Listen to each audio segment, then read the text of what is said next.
ध्रुव जी महाराज आज अपने पिता से मिलने के लिए चले हैं। एकदा ही सुरचे पुत्रम कुमारो पिलालिन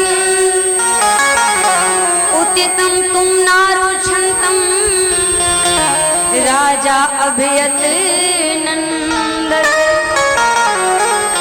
एक बार ध्रुव जी महाराज अपने पिता से मिलने के लिए चले हैं। एकदा ही सुरचे पुत्रम, चले अपने पिता से मिलने के लिए। लेकिन जिस समय अपने पिता से मिलने के लिए जा रहे थे और जैसे जाकर के भवन में पहुंचे तो कहते हैं उस समय उत्तानपाद अपने पुत्र उत्तम को गोद में लेकर के खिला रहे थे। और जैसे महाराज जी की नजर अपने पुत्र ध्रुव के ऊपर पड़ी है, कहते उसी समय आज उत्तम को गोद से नीचे उतार दिया और दौड़ करके आए। आकर के आज ध्रुव को अपने हृदय से लगा लेते हैं। ध्रुव को उठा करके आज अपने हृदय से लगा करके जाकर के सिंहासन पर बैठ गए। सिंहासन पर महाराज जी बैठ जाते हैं, बड़ा प्रेम करने लगे अपने वही सुनीति के पुत्र से। पिता का वात्सल्य तो अपने पुत्रों पर समान होता है, कोई एक हो चाहे दो। बहुत समय हो गया, उत्तम नीचे खड़ा है और उत्तम पहली बार देख रहा है कि आखिर यह कौन बालक है। जब से आया है पिता ने मेरी तरफ एक बार भी नहीं देखा, मुझे एक बार भी अपनी गोद में नहीं लिया। और ये बालक जब से आया है इसको खिलाने में लगे हुए हैं, कौन है आखिर में ये।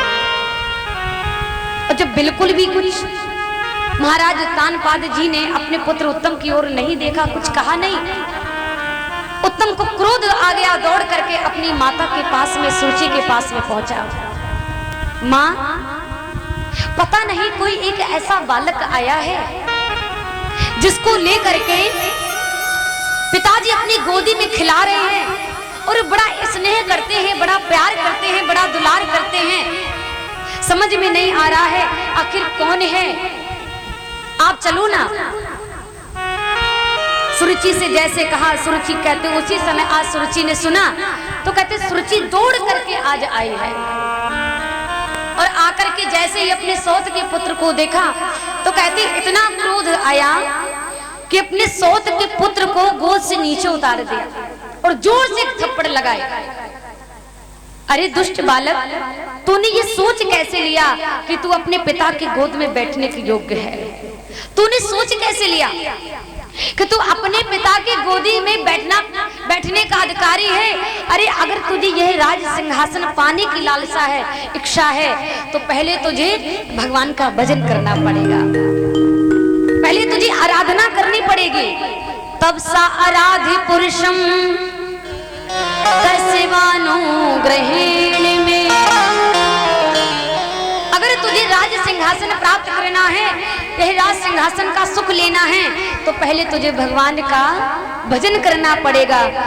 फिर इसके बाद जब प्रभु का भजन करेगा और जब भगवान तेरे ऊपर कृपा करेंगे, गर्भे तुम साध्यात्मन यदि छसी नृपासिनम, जब तू भगवान का भजन करे ना, जब भगवान की तपस्या करे ना, और जब भगवान प्रकट हो जाएं तो उनसे एक बात कह देना कि मुझे सुरुचि मासी के गर्भ से मेरा जन्म हो जाए, मैं सुरुचि मासी के गर्भ से जन्म लूं, आप ऐसी कृपा कर दीजिए।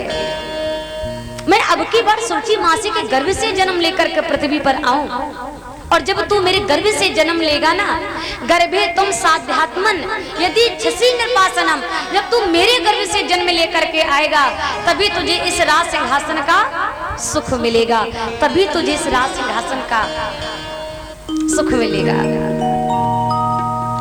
कहते हैं ध्रुव जी महाराज को आज अपमानित करके, आज धक्का मार करके निकाल दिया सुरुचि ने।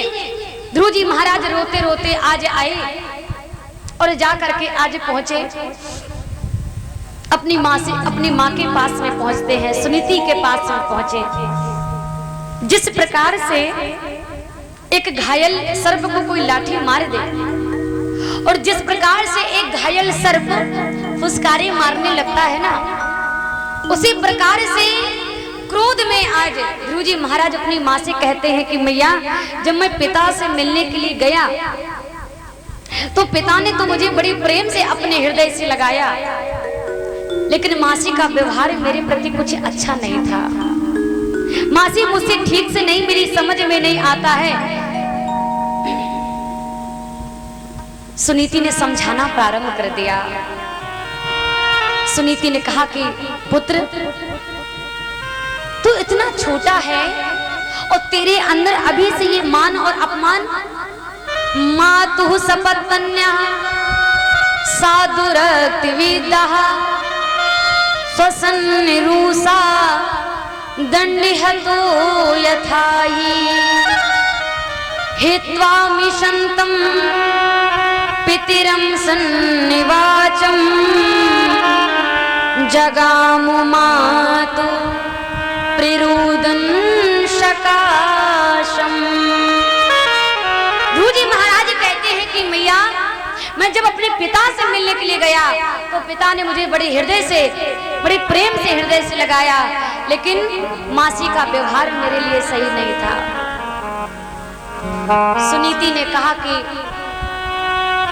पुत्र, जिसका संसार में कोई नहीं होता है ना, उसी का एक परमात्मा होता है।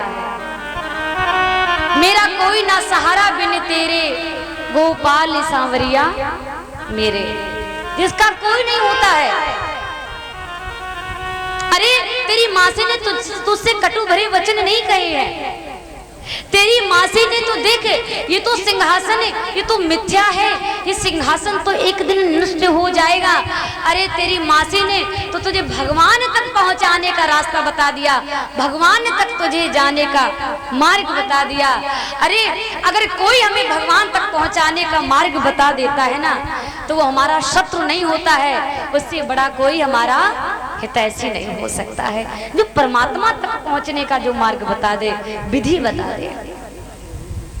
सुखदेव जी कहते हैं, परीक्षित, रात्रि में जिस समय ध्रुव जी महाराज सोए है ना, तो कहते कि उसी समय ध्रुव जी महाराज को रात में नींद नहीं आई। ध्रुव जी महाराज चले दिए और ध्रुव जी महाराज जिस समय रास्ते में जा रहे थे तो सोचते सोचते चले जा रहे थे, प्रभु ये तो सारा जगत बड़ा ही प्रपंच से भरा हुआ है, जिसके सामने चले जाओ कोई कहता है तू मेरा है, तू मेरा है, लेकिन वास्तविक में मैं किसका हूं ये मुझे समझ नहीं आता है। ये मुझे समझ में नहीं आता मैं किसका हूं। ध्रुव जी महाराज कहते हैं, प्रभु तू मुझे कोई रास्ता बता दे। यहाँ सब मुझे से कहते हैं तू मेरा है, तू मेरा है। ध्रुव जी कहते हैं कि यहाँ सभी लोग कहते हैं, लेकिन मैं वास्तविक में किसका हूं। यहाँ सब मुझे से कहते हैं तू मेरा है, तू मेरा है। मैं किसका हूँ, मैं किसका हूँ, किसका हूँ कि ये झगड़ा मिटा दोगे तो क्या होगा। दशा मुझे दे कि भगवान संभालोगे तो क्या होगा। दशा मुझे दे कि भगवान संभालोगे तो क्या होगा। दशा मुझे दे कि भगवान संभाल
मुझसे कहते हैं तू मेरा है, तू मेरा है।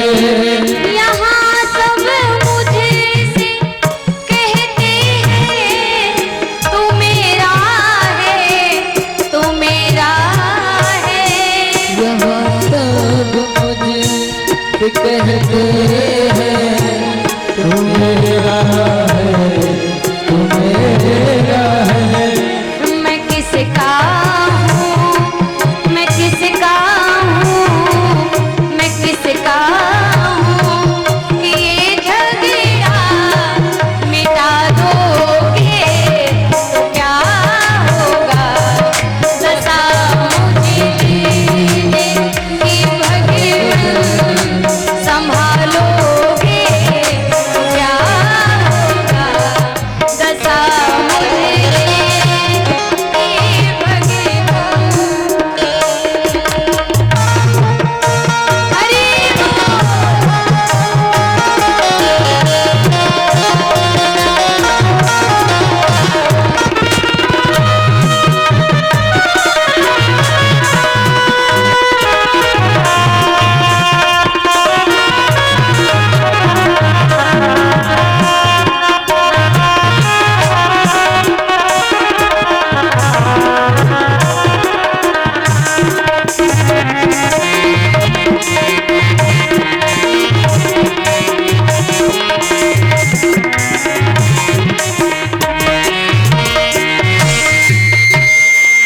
कहाँ जाऊं, भक्त कहता है समझ में नहीं आता है प्रभु।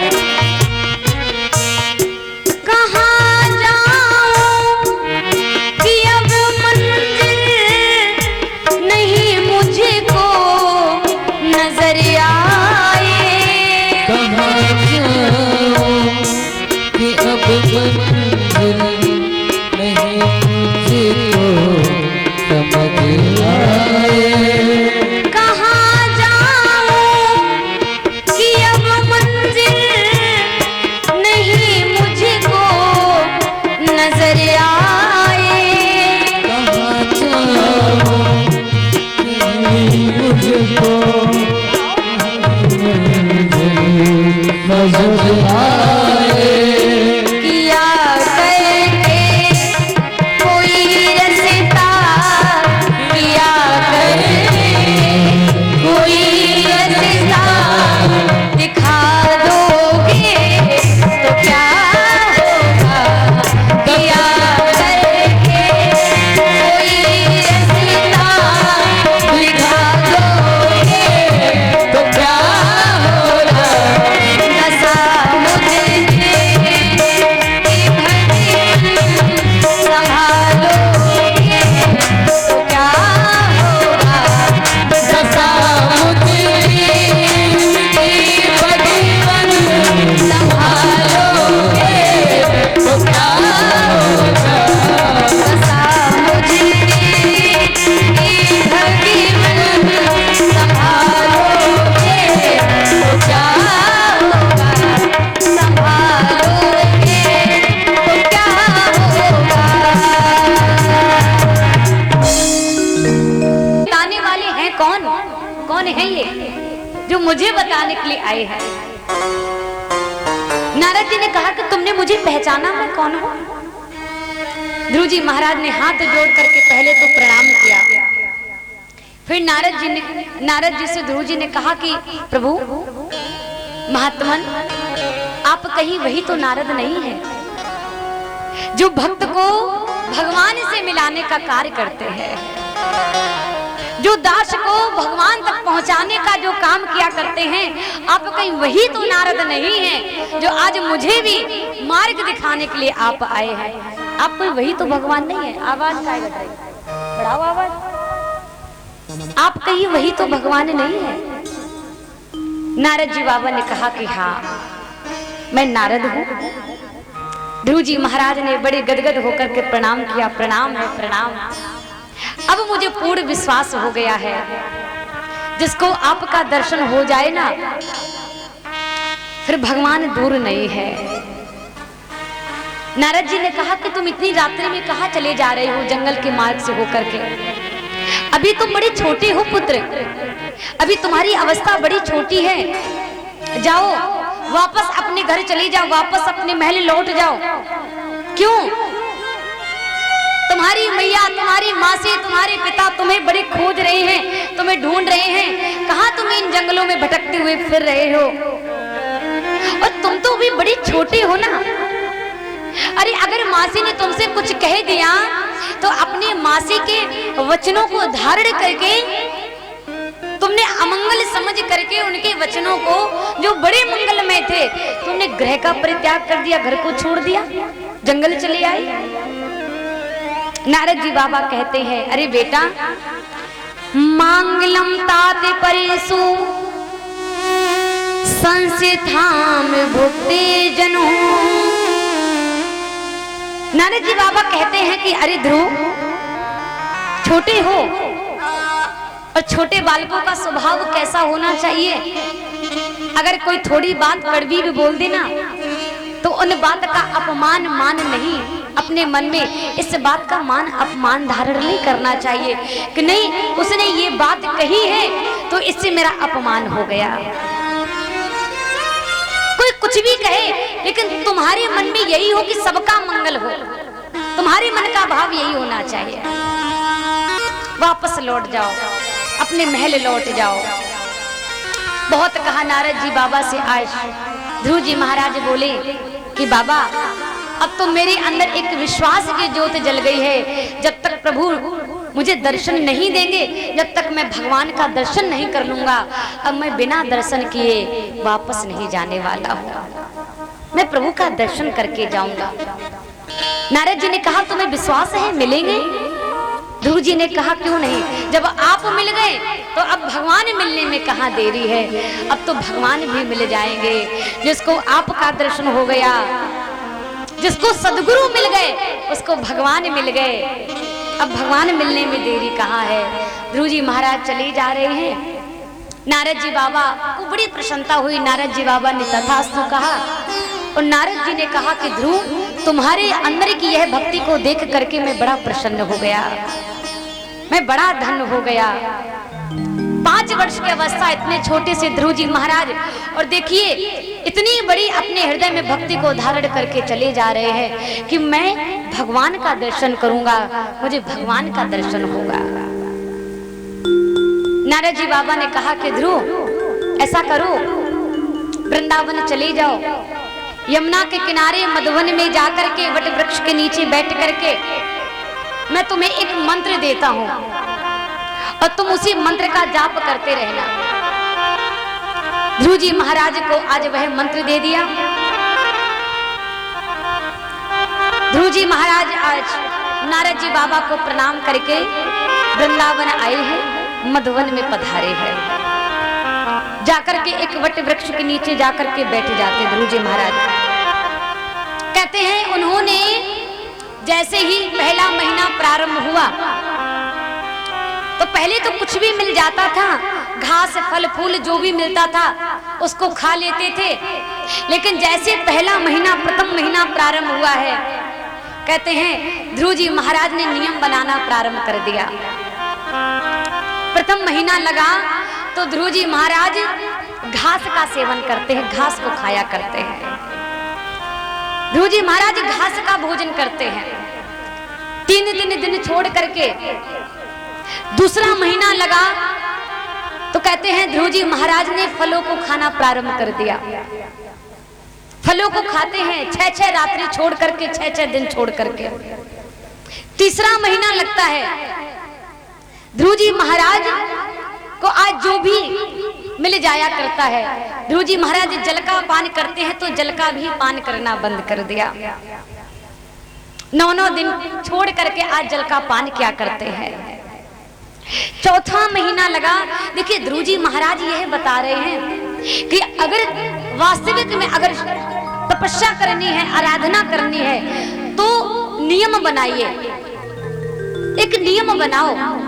वह अपनी आराधना करने का, उपासना करने का, बहुत से भक्त लोग होते हैं, बहुत सी माताएं होती हैं, जब तक कथा सुनेंगे भाव विभोर हो जाएंगे और उसी समय प्रण ले लेंगे कि अब की बार जिस समय नवरात्र आएंगे तो मैं 9 दिन व्रत रहूंगे।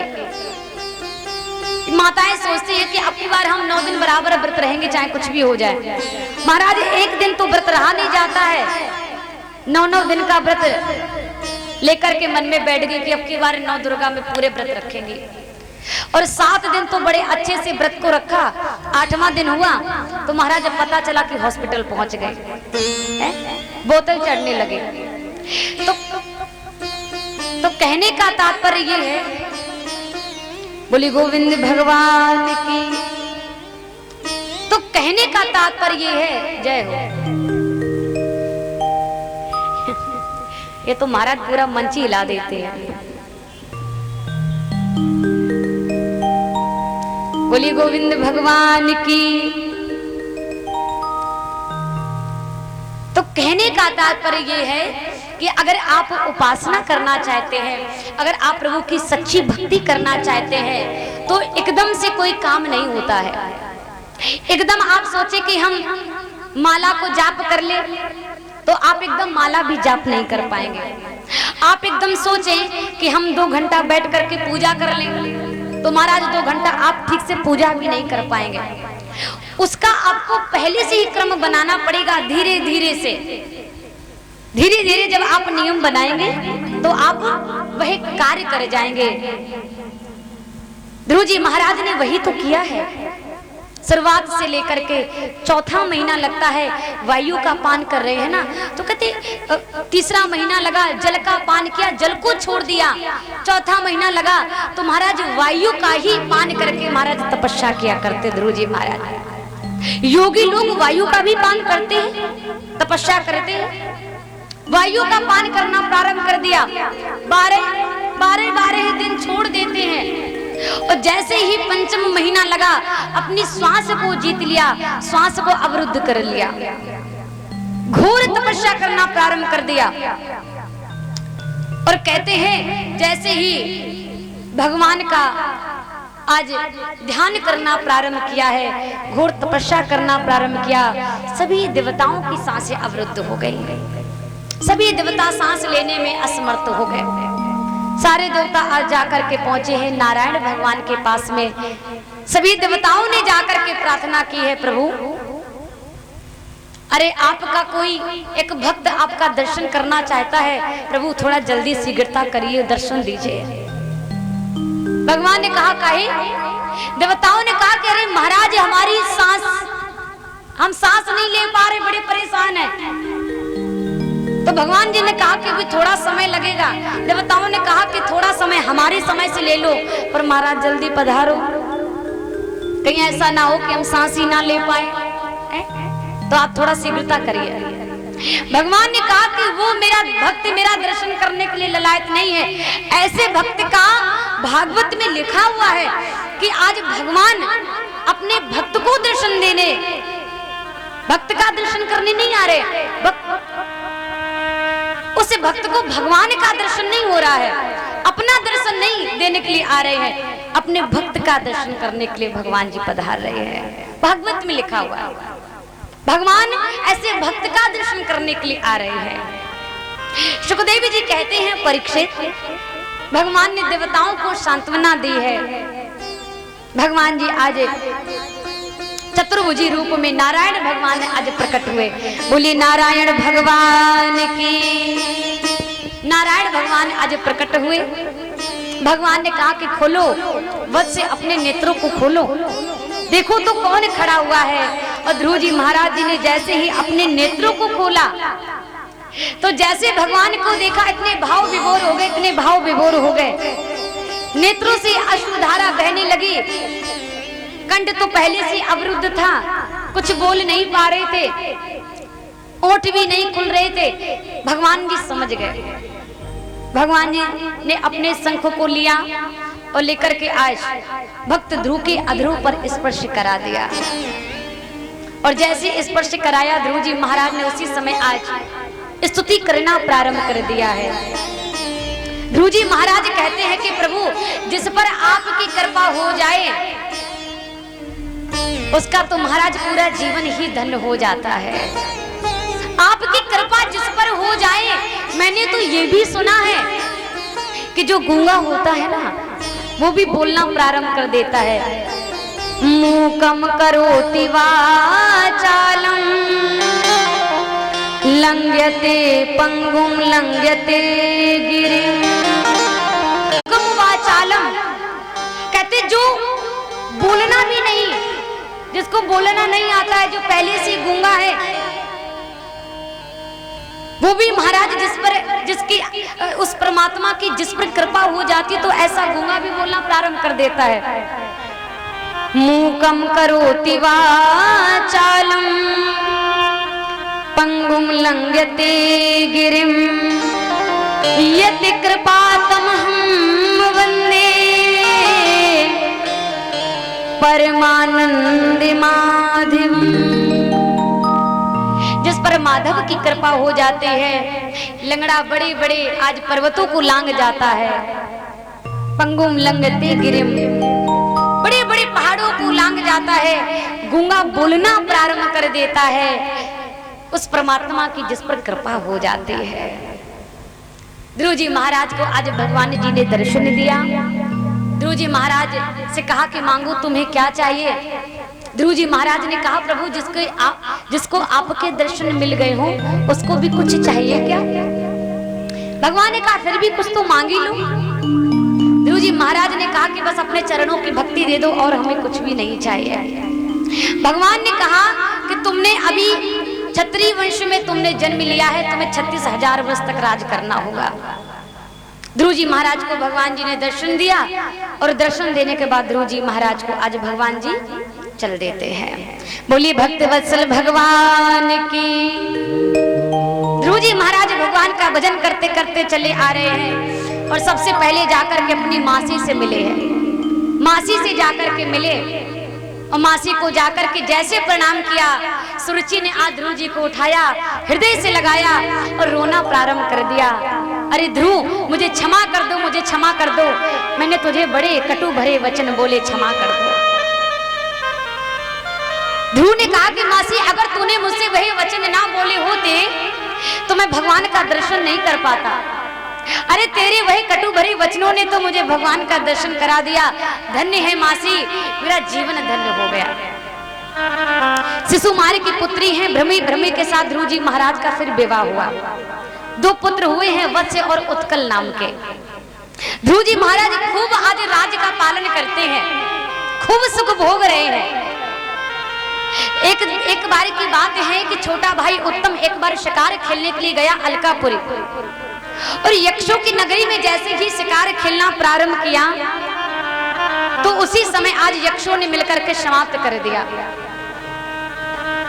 यक्षों ने मिलकर के समाप्त किया। ध्रुव जी महाराज को क्रोध आया। ध्रुव जी महाराज अपने भाई का बदला लेने के लिए चले